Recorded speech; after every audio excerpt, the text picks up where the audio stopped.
It's November, and you know what that means. Mariah Carey is gently waking from her slumber and beginning to serenade us all.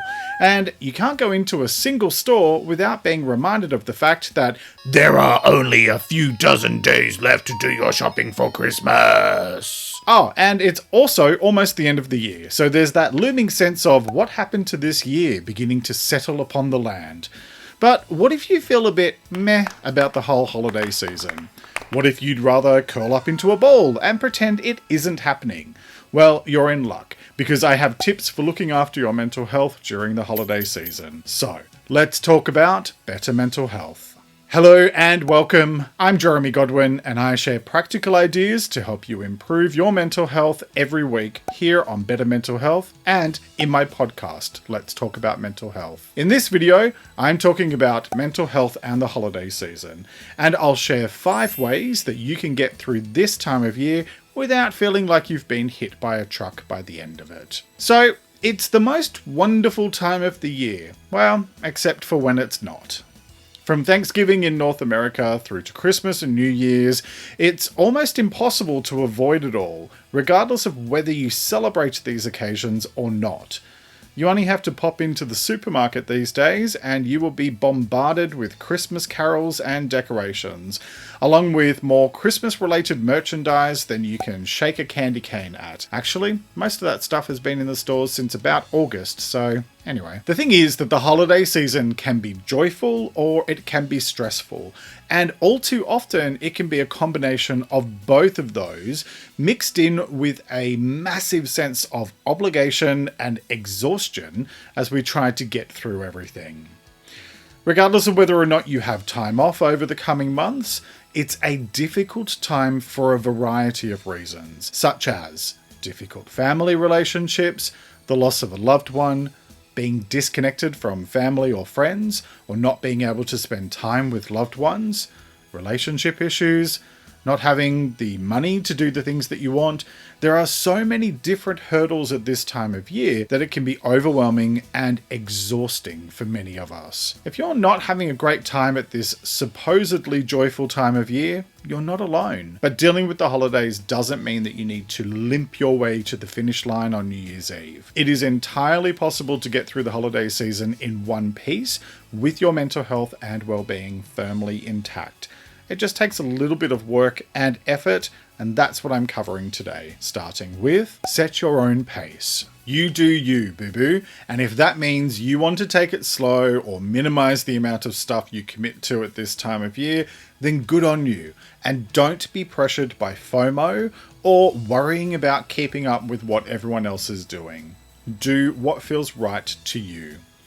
Do you know what I'm going to be doing on New Year's Eve? Going to bed at the exact same time that I do every other night. I certainly will not be staying up to watch people setting off explosions while saying, ooh, ah. Although I must admit I do love fireworks, but whatever. And so that leads to my next point. Try not to overindulge. Between too much food and alcohol and not enough rest, it can be all too easy to come out the other side of this year looking like a before photo in a cosmetic surgery ad. And that can do a lot of damage to your mental health and well-being in the longer term.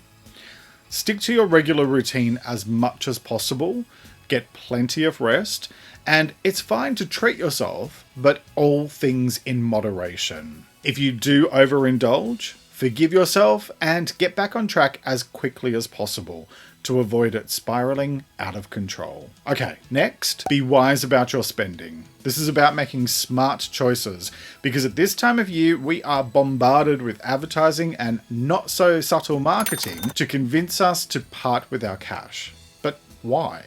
So that we can buy a whole bunch of crap for one another that will eventually just wind up in landfill?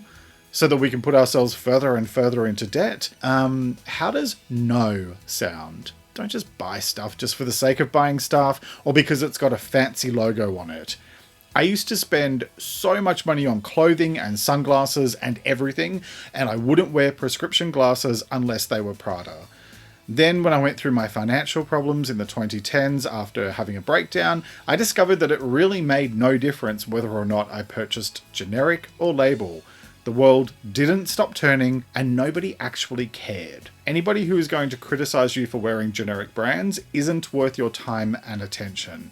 Prioritize your well-being over all other factors.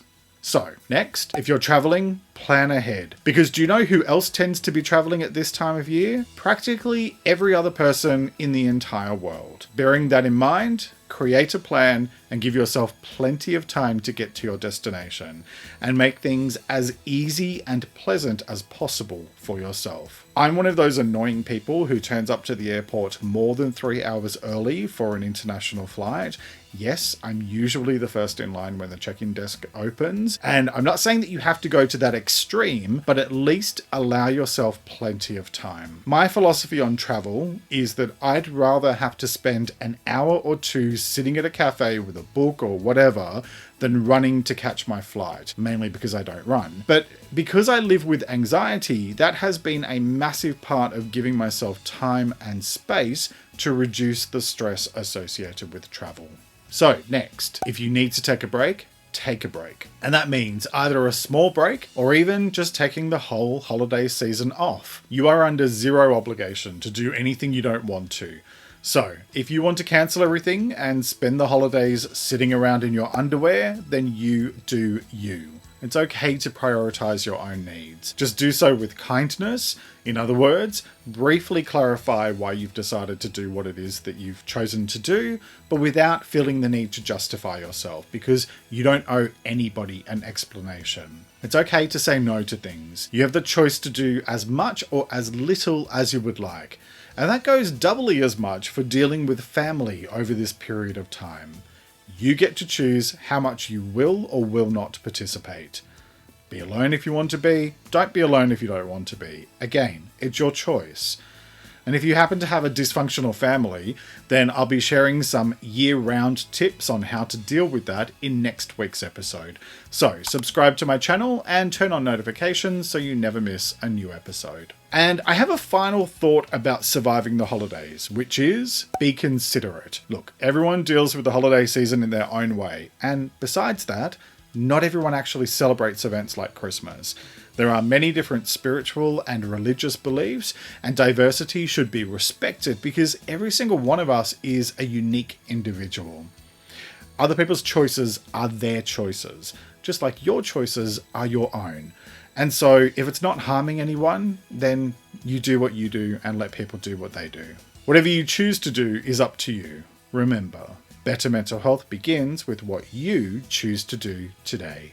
I hope those tips were helpful. Let me know what you thought in the comments below, and if you made it all the way to the end, leave me a Christmas tree emoji. Don't blame me for choosing that. Mariah Carey made me do it. Catch my podcast, Let's Talk About Mental Health, every Sunday for more ways to improve your mental health, and join me here for new Better Mental Health videos every Wednesday. Click here to subscribe to my channel for more weekly videos, and watch this video next for even more advice for better mental health. Thanks so much for joining me today. Take care and talk to you next time.